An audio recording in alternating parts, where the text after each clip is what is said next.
ask me to marry him? No, I wasn't really asking. nor was I.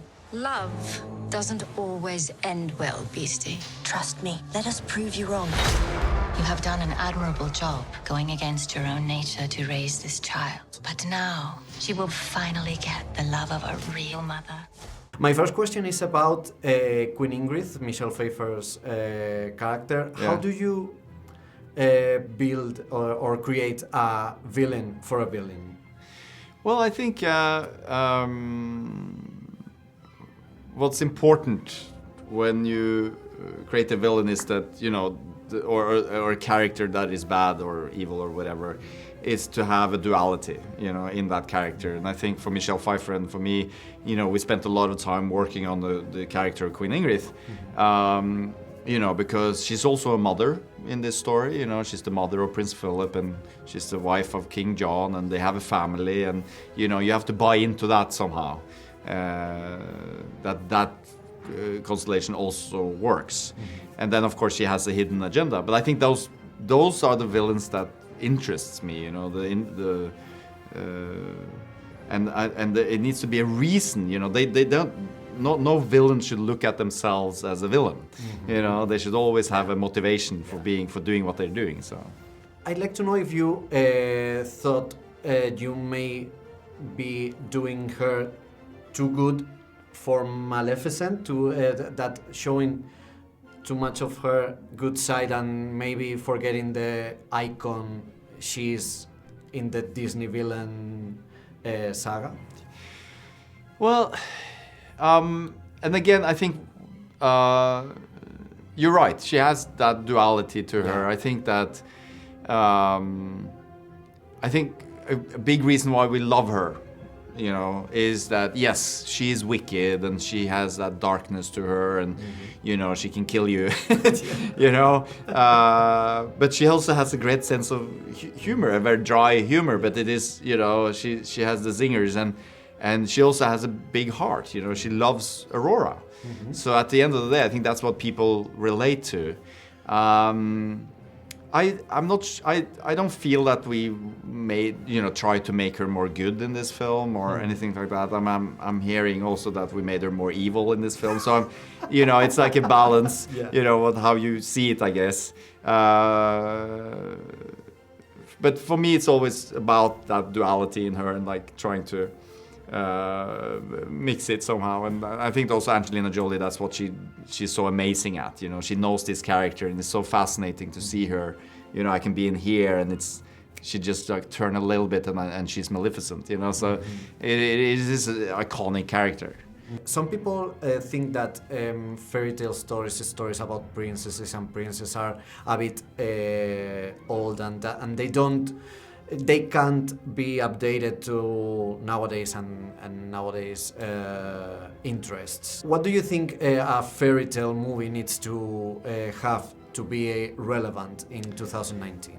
Yeah, I think that a lot of fairy tales, you know, or folklore, or you know, reflects today's society somehow. I think that's what makes them interesting and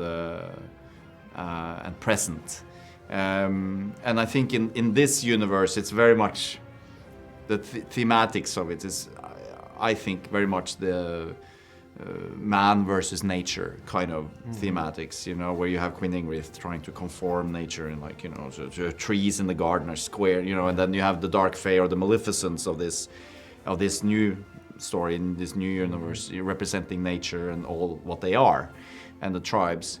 And I think, yeah, we definitely wanted that in the film, and I think when the dark fae, they've been driven into exile, and you know, man is winning this battle. You know, man is taking over nature, and I think yes, absolutely, that is a clear parallel to today's society with climate change and everything that's happening, and we have to take better care of our nature. What did you think when they pitched you the idea of these fairies, this war between fairy creatures, it's said, and humans? I mean, I think, you know, we've spoken before about how the first movie resonated with us, you know, changing character stereotypes and tropes and constructs and such, and challenging traditional fairy tales. And then, you know, to see the proposition of entering as, you know, part of her world and expanding that universe was, of course, something very interesting, but it could have been done in, you know, many different ways. So just joining her people is perhaps in itself not enough. To see the sort of moral questions and, you know, the conversations that this film and the Fae open on, you know, the environment, on, you know, diversity and otherness and fear of otherness in itself, you know, that made this a mouth-watering proposition to kind of combine fantasy with morality. I mean, this is kind of the dream role in many chances or project. Would you like to maybe tell this story, how they were born, how they clash between humans and end up in their nest, maybe like in a prequel? Or I mean, who knows, you know? Yeah. But the you know, I think they're fascinating, you know, the Dark Fae, and obviously their history and their relationship to humans is really interesting and detailed and full of conflict and drama and. You know, so yeah, I think it could be really interesting to continue to sort of explore. But I think that's what it sets up. I think is that there's a whole kind of lore and a whole sort of fable and a whole kind of world that that can be explored in loads of different ways, I think. how was the process of getting ready with the horn, the costumes? What was the most challenging part of the process before the shooting? I mean, I remember doing a 10.5-hour makeup test and thinking, do the maths. We working, shooting for X amount of hours every day, and it's going to take me 10 hours. When do I get to sleep?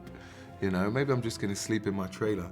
It was the 10 hours that you get to sleep, yeah. Yeah, I mean, it was like, you know, it was a kind of as intimidating, as exciting a prospect at that point. You know, they assured me, oh, we'll get the time down. And we did get it down. We got it down to about 4.5 hours in the end, which I sort of perversely really ended up enjoying and loving being there. And, you know, David and Stuart and the rest of the prosthetics team, you know, did such an incredible job that it was actually, you know, a privilege and kind of an honor to be their canvases, to have them put, you know, make us their pieces of art, you know. And in terms of like a transformation process as an actor, you know, if you're playing a character from the 1920s, your physicality is informed by high-waisted trousers, or, you know, the shoes you're wearing, and chainmail or Viking times or whatever makes a difference if you're sitting on a horse. This was the ultimate in that. I've never had such kind of been so informed by the physicality of one of my characters, to the point where you step out, and before you've even stepped out and seen Chiwetel and everyone, all the other Fae, you know, you already feel like you're just ready. And so it truly was cinema magic. In Disney history, sidekicks have been really an important part of the villains. How do you see this relationship between Diaval and Maleficent, in particular in the sequel? I think we try to imagine if they've been together all for the last 6 years, what sort of... He obviously hasn't flown off. Something is keeping, you know, has kept him by her side. And partly I think that's the raising of Aurora, and they've become the sort of parents to Aurora, after she killed his father in the first one. And I think we enjoyed the thought of them arguing and bickering with one another like an old married couple. But he's the one character maybe who has the courage to tell her how he sees it, you know, and to correct her or to guide her into the world of the humans. I mean, he recognized in the first movie quite quickly that, you know, there's a warmth behind their cheekbones. And I think he's developed that, and we really enjoyed the playfulness that we could bring to it this time. One of the scenes I liked the most of the movie was the dinner scene. And how was shooting this scene with two great actresses throwing shade at each other, representing all those awkward family dinners we all have? Yeah, it was intense. It was a treat, you know. Sometimes you'd forget that you were in the scene. You know, you have to keep going, oh shit, I'm at the table as well. Because you could really find yourself getting lost watching the two of them perform. You know, they're both incredible actors. Mm-hmm. And I've been a fan of Michelle since I was, since I can remember. You know, Scarface, Catwoman, Baker Boys. She's an icon of cinema. It was a treat. We've been shooting in Spain recently with Jaume Balagueró, and I'd like to know what can we expect of Way Down, this money heist, this bank robbery in the center of Madrid? It was amazing. I had such a wonderful time in Madrid. I'm with Jaume. You can say his name better than I can. But it was an international project with some great Luis Tosar. I worked with him, who I love. Yeah. He's amazing. And Freddie Highmore. And they shut down the center of Spain, which has never been done before. I think it's going to be a lot of fun. I'd like to ask you about these movies that focus on villains that don't you think maybe they risk bursting the bubble of this icon of evil, showing maybe a lot of good and not so bad? I don't know. In this particular character, Maleficent. I don't know. I think she's badder in this one than she is in the first one, almost. I mean, aside from the baby cursing thing. I don't know. I think you have to somehow, you have to bring both things, because that's partly what we're saying, that there is, there's no absolute evil or good. So I think that's part of the whole point of the story in this case. But I mean, I still think there's still space in the Disney catalog for Scar or. What's the baddie in Aladdin? Jafar. Mm-hmm. Where you get some great villains. I'd love to play one of those. Mm-hmm. Okay. Hint, hint. Prince Philip has a bigger role than in the first one. How did you see this role that Philip has in the sequel?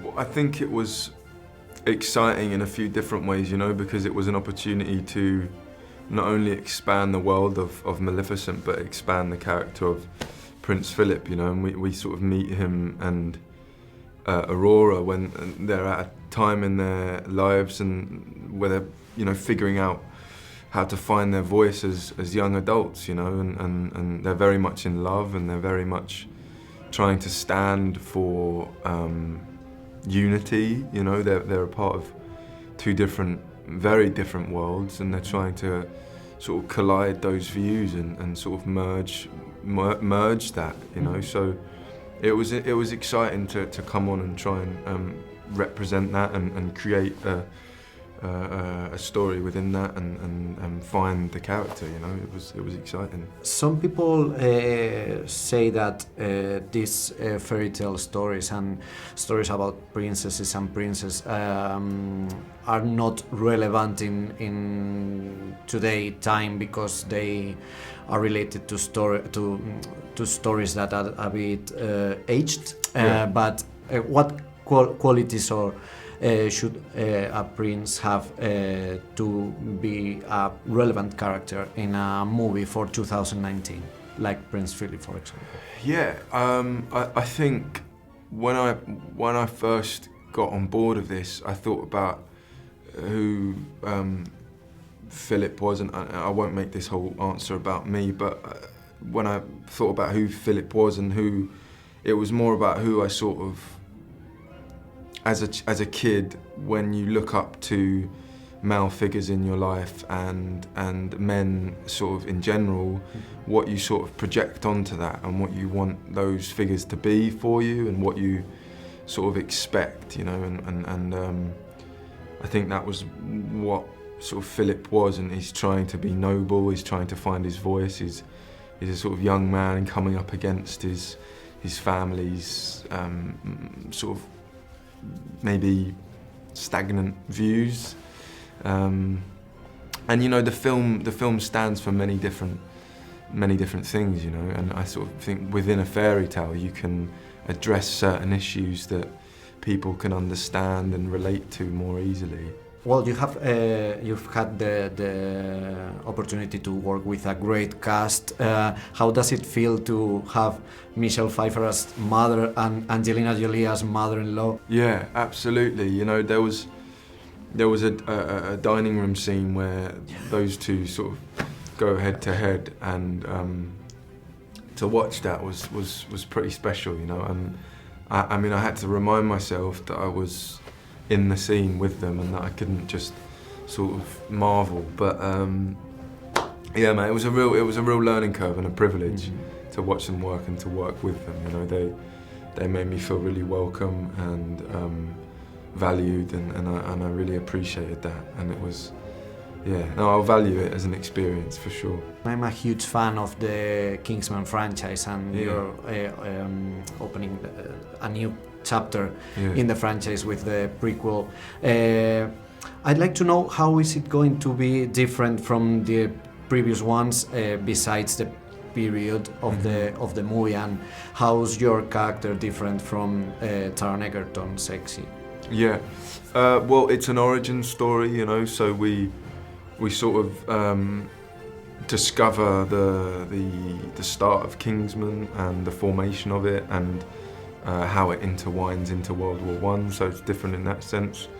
And the character I play, Conrad, you know, he's a young man, and he's coming of age at a time where a lot of people are sort of being defined by their bravery. So, and you know, it's difficult to talk about it because I don't want to give it away, but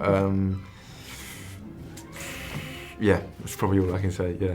Godmother! This isn't you! You do not know me.